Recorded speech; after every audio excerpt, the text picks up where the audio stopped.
Hello students, I hope you are doing fine. Today we are going to analyze the poem The Poetry of Earth by John Keats.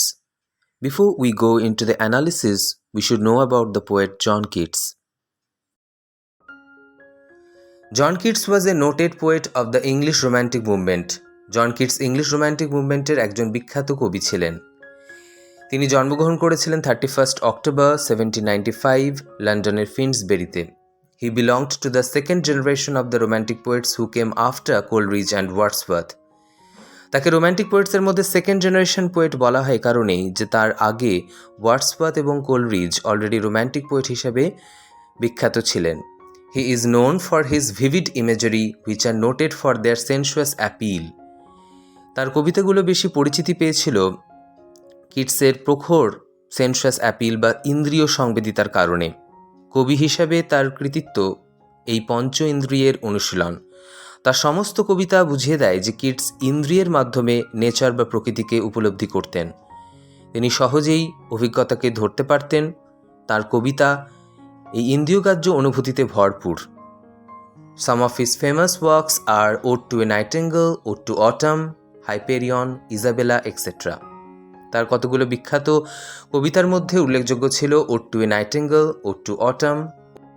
এবার আমরা পোয়েমটার recitation করে নিচ্ছি। The poetry of earth is never dead. When all the birds are faint with the hot sun and hide in cooling trees, a voice will run from hedge to hedge about the new mown mead. That is the grasshopper, he takes the lead in summer luxury. He has never done with his delights, for when tired out with fun, he rests at ease beneath some pleasant weed. The poetry of earth is ceasing never on a lone winter evening, when the frost has wrought a silence from the stove there shrills. The cricket's song in warmth increasing ever, and seems to one in drowsiness half lost. The grasshoppers among some grassy hills. The original title of the poem On the Grasshopper and Cricket, এবং এটা লেখা হয়েছিল 30 December 1816। এবার আমরা কবিতাটির থিমটা একটু আলোচনা করে নিই।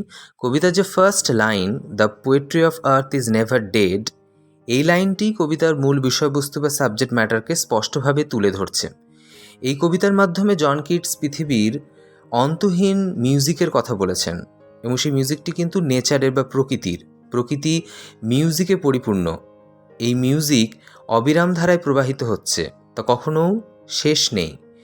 গ্রীষ্মে যখন গায়ক পাখিরা গান বন্ধ করে বিশ্রাম নেয়, তখন ঘাস ফড়িং বা গ্রাসহপার পৃথিবীর প্রকৃতির সঙ্গীত বা মিউজিক পরিবেশন করে। একইভাবে শীতকালে ক্রিকেট বা ঝিঁঝি নীরবতা ভঙ্গ করে গেয়ে ওঠে। এইভাবেই পৃথিবীর যে মিউজিক, প্রকৃতির যে মিউজিক কখনো থামে না। এই পোয়েমটি সনেট ফর্মে লেখা।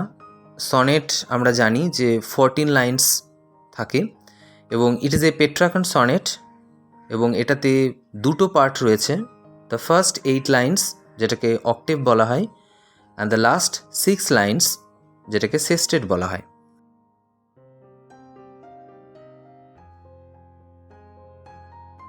The poetry of earth is never dead. এখানে যে পোয়েট্রি শব্দটা, এটার মধ্য দিয়ে কবি বোঝাতে চেয়েছেন নেচার বা প্রকৃতির মিউজিক। এমনি পোয়েট্রি মানে আমরা জানি কবিতা, কিন্তু এখানে কিন্তু the word poetry denotes the music of nature, এবং এই লাইনে কবি বলছেন যে নেচারের মিউজিকের কোনো শেষ নেই, এটা কোনো দিনই থামবে না। এই লাইনে কবি বলছেন যে নেচারের মিউজিক চিরকাল ধরে চলতেই থাকবে, এবং এই মিউজিক আমরা শুনতে পাই বিভিন্ন গায়ক পাখির গানে, বিভিন্ন ইনসেক্টসদের আওয়াজে, এবং এছাড়া প্রকৃতির নানা রকম আওয়াজ রয়েছে যেগুলোর মধ্য দিয়ে এই মিউজিক বেঁচে থাকবে। When all the birds are faint with the hot sun and hide in cooling trees, a voice will run. এখানে কবি জন কিটস বলছেন যে সামারে প্রচণ্ড রোদে এবং গরমে বেশিরভাগ পাখি যখন প্রায় অজ্ঞান হয়ে যাওয়ার মতো অবস্থা হয়, ফেন্ট এখানে মানে প্রায় অজ্ঞান হয়ে যাওয়ার মতো অবস্থা, প্রচণ্ড টায়ার্ড হয়ে পড়ে এবং তারা কোথায় লুকিয়ে থাকে, কোথায় লুকিয়ে যায় বিভিন্ন গাছের শীতল ছায়ায়। সেই সময় একটা মাত্র ভয়েসই শোনা যায়, from hedge to hedge about the new মোর্ন মিড। এখানে পোয়েট বলছেন প্রচণ্ড গরমে সমস্ত পাখিরা ক্লান্ত হয়ে যায় এবং নিজেদের গান গাওয়া ছেড়ে দিয়ে তারা বিভিন্ন গাছের শীতল ছায়ায় আশ্রয় নেয়। এই সময় নেচারের প্রায় সমস্ত মিউজিকই বন্ধ হয়ে যায়, কিন্তু একটা মাত্র ভয়েস শোনা যায়। সেটা কার, সেটা পোয়েট পরে বলছেন। হেজ মানে ঝোপঝাড়, মিড মিন্স মেডো অর্থাৎ দিগন্ত বিস্তৃত মাঠ। এই দিগন্ত বিস্তৃত মাঠের বিভিন্ন এক ঝোপ থেকে আর এক ঝোপে এই ভয়েসটা শোনা যায়। That is the grasshopper, he takes the lead. একটা জিনিস এখানে লক্ষ্য করার মতো বিষয় যে পোয়েট এখানে এই গ্রাসহপার ওয়ার্ডটাকে ক্যাপিটাল লেটারে ইউজ করেছেন। এবং সেটা কবি কেন করেছেন? কারণ তিনি এখানে গ্রাসহপারকে পার্সনিফাই করেছেন এবং তার কারণেই এবং এটাকে বেশি গুরুত্ব আরোপ করার জন্যই তিনি গ্রাসহপারটাকে ক্যাপিটাল লেটারে ইউজ করেছেন। পার্সনিফাই করা মানে ব্যক্তিসত্তা আরোপ করা। এই লাইনে এখানে কবি বলছেন যে এই যে ভয়েসটা যেটা শোনা যাচ্ছে সেই ভয়েসটা কার? গ্রাসহপারের। That is the grasshopper, he takes the lead. মানে গ্রাসহপারই হচ্ছে সেই রেসপন্সিবিলিটিটা নিয়ে নিয়েছে নেচারের মিউজিককে বাঁচানোর। ঠিক সেই সময়ে যখন প্রায় সমস্ত বার্ডস এবং অন্যান্য যারা রয়েছে তাদের সমস্ত মিউজিক বন্ধ করে দিয়েছে, ঠিক সেই কঠিন সময়ে। In summer luxury he has never done with his delights for when tired out with fun. এখানে পোয়েট বলছেন যে গ্রীষ্মকালের প্রচণ্ড গরমে যখন অন্যান্য পশু পাখিরা ক্লান্ত হয়ে বিশ্রাম নিচ্ছে, সেই সময়তে এই গ্রাসহপার গ্রীষ্মের আনন্দটাকে উপভোগ করছে এবং তার আনন্দের যেন কোনো শেষ নেই, কোনো বাউন্ডারি নেই। এজন্যই তিনি বলেছেন he has never done with his delights. Delights মানে আনন্দ। বলছেন for when tired out with fun he rest at is beneath some pleasant weed. এইভাবে গ্রাসহপারটি একটা ঝোপ থেকে আর একটা ঝোপে কিংবা একটা সবুজ প্রান্তর থেকে আর একটা সবুজ প্রান্তরে ঘুরতে ঘুরতে এবং মজা করতে করতে যখন প্রচণ্ড ক্লান্ত হয়ে যায়, টায়ার্ড হয়ে যায়, তখন কোথায় বিশ্রাম নেয়? তখন সেই গ্রাসহপারটি আরামে বিশ্রাম নেয় কোনো একটা ঝোপের নিচে, কোনো একটা ওয়াইল্ড প্লান্টসের নিচে। The poetry of earth is seizing never. এখানে পোয়েট জন কিটস আবার প্রথম লাইনের যে ভাবনাটাই এই লাইনে অন্যভাবে প্রকাশ করছেন, যে নেচারের যে মিউজিক সেটা চিরন্তন, সেটা কখনোই থামবে না বা এর শেষ হবে না। এজন্যই তিনি বলেছেন the poetry of earth is seizing never. The music of the earth or the music of the nature never stops. Here the poet repeats the same idea as expressed in the first line of the poem. On a lone winter evening when the frost has wrought a silence. এখানে poet বলছেন যে শীতকালের নির্জন সন্ধ্যাবেলায় যখন চারিদিকে frost means তুষারে জমে যায়, বরফে ঢেকে যায় চারিদিক, তখন একটা নিস্তব্ধতা বিরাজ করে, নিস্তব্ধতার সৃষ্টি হয়, সমস্ত নেচারের মিউজিক পুরোপুরি বন্ধ হয়ে যায়। এখানে রট মিন্স ক্রিয়েটেড অর মেড, সৃষ্টি হওয়া, নিস্তব্ধতার সৃষ্টি হচ্ছে। এর আগের স্ট্যাঞ্জাতে আমরা দেখেছিলাম যে এক্সট্রিম সামারে পশু পাখিরা প্রচণ্ড গরমে ক্লান্ত হয়ে নিজেদের গান গাওয়া থামিয়ে দিয়ে গাছের শীতল ছায়ায় আশ্রয় নিয়েছে এবং নেচারের মিউজিক প্রায় বন্ধ হয়ে গেছে। ঠিক সেই সময়তে গ্রাস হপার নিজেই নিজের এই নেচারের মিউজিককে বাঁচানোর রেসপন্সিবিলিটিটা নিয়েছিল।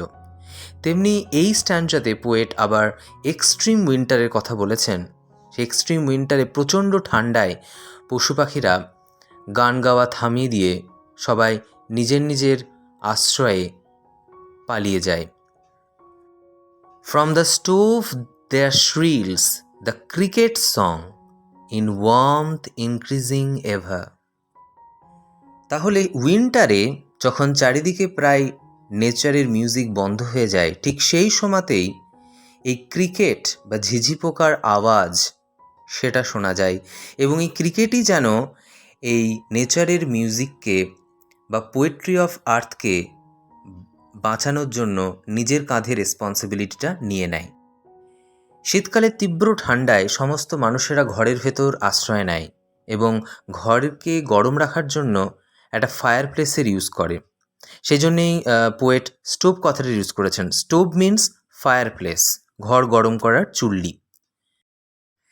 সেই সময় সেই ঘরে থাকা ক্রিকেটগুলো মানে ঝিঝি পোকাগুলো ঘর গরম বাড়ার সাথে সাথে নিজের যে তীক্ষ্ণ স্বরে চিৎকার করতে শুরু করে এবং আস্তে আস্তে আবার সেই নেচারের মিউজিক আবার ফিরে আসে এবং সেটা প্রাণ পায়। এবং এখানে ক্রিকেট সেই দায়িত্বটা নেয় পোয়েট্রি অফ আর্থ বা নেচারের মিউজিককে ধরে রাখার। And seems to one in drowsiness half lost, the grasshoppers among some grassy hills. এখানে পোয়েট বলছেন যে শীতকালে গরম ঘরে এক ব্যক্তি আধঘুমে আচ্ছন্ন এবং আরামে শুয়ে আছে, পুরোপুরি ঘুমোয়নি। তো ঘর গরম করার ফায়ার প্লেসের পাশে বসে সে ক্রিকেটের বা ঝিঝি পোকার গান শুনছে, আর সেই গানকে সে মেডো বা ঘাসে ঢাকা সবুজ প্রান্তর বা পাহাড় থেকে ভেসে আসা গ্রাসহপার বা ঘাস ফড়িংয়ের গান বলে ভুল করছে। এখানে পোয়েট এটাই বলতে চেয়েছেন যে নেচারের মিউজিক চিরন্তন, এর কোনো শেষ নেই। এক্সট্রিম সামারে যেমন গ্রাসহপার নেচারের মিউজিককে বাঁচিয়ে রাখার দায়িত্ব নিয়েছিল, তেমনি আবার এক্সট্রিম উইন্টারে ক্রিকেট এই নেচারের মিউজিককে ধরে রেখেছে এবং এটি চিরকাল ধরে এইভাবেই চলতে থাকবে, এর কোনো শেষ নেই।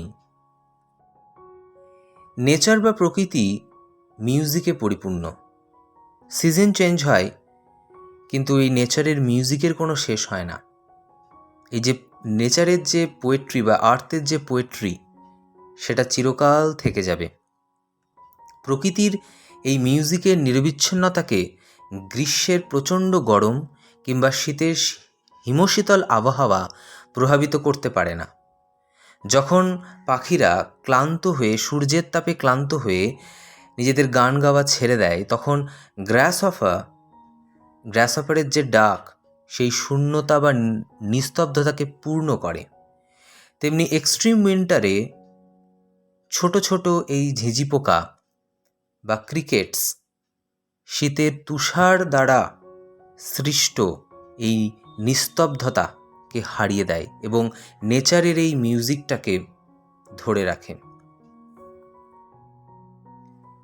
পোয়েট জন কিটস এই পোয়েমের মধ্য দিয়ে এটাও হয়তো বোঝাতে চেয়েছেন যে আমাদের লাইফে কিছু ব্যাড কন্ডিশনস আসবে এবং সেই সমস্ত কঠিন সময়ে আমাদের হোপফুল হতে হবে। এক্সট্রিম সামারে সূর্যের প্রচণ্ড রোদে এবং তাপে সমস্ত পাখিরা প্রচণ্ড কষ্টের মধ্যে রয়েছে। সেই কঠিন সময়েও একমাত্র গ্রাসহপার নিজের হ্যাপিনেসটাকে বজায় রাখতে পেরেছে এবং নেচারের মিউজিকটাকে ধরে রাখতে পেরেছে। এক্সট্রিম উইন্টারেও প্রচণ্ড ঠান্ডায় সমস্ত পাখিরা যেখানে গান গাওয়া ভুলে গেছে, একমাত্র ক্রিকেটস সেই সময় হোপফুল থেকেছে। ঠিক একইভাবে আমাদের লাইফের কঠিন সময়গুলোতেও আমাদের সবসময় হোপফুল থাকতে হবে এবং হ্যাপি থাকার চেষ্টা করতে হবে। ডোন্ট গিভ আপ, এই মানসিকতা নিয়েই কিন্তু চলতে হবে। And finally, in this poem, the poet celebrates the beauty of nature. এই পোয়েমে তিনি প্রকৃতির সৌন্দর্যের জয়গান গেয়েছেন। He said, "A thing of beauty is a joy forever."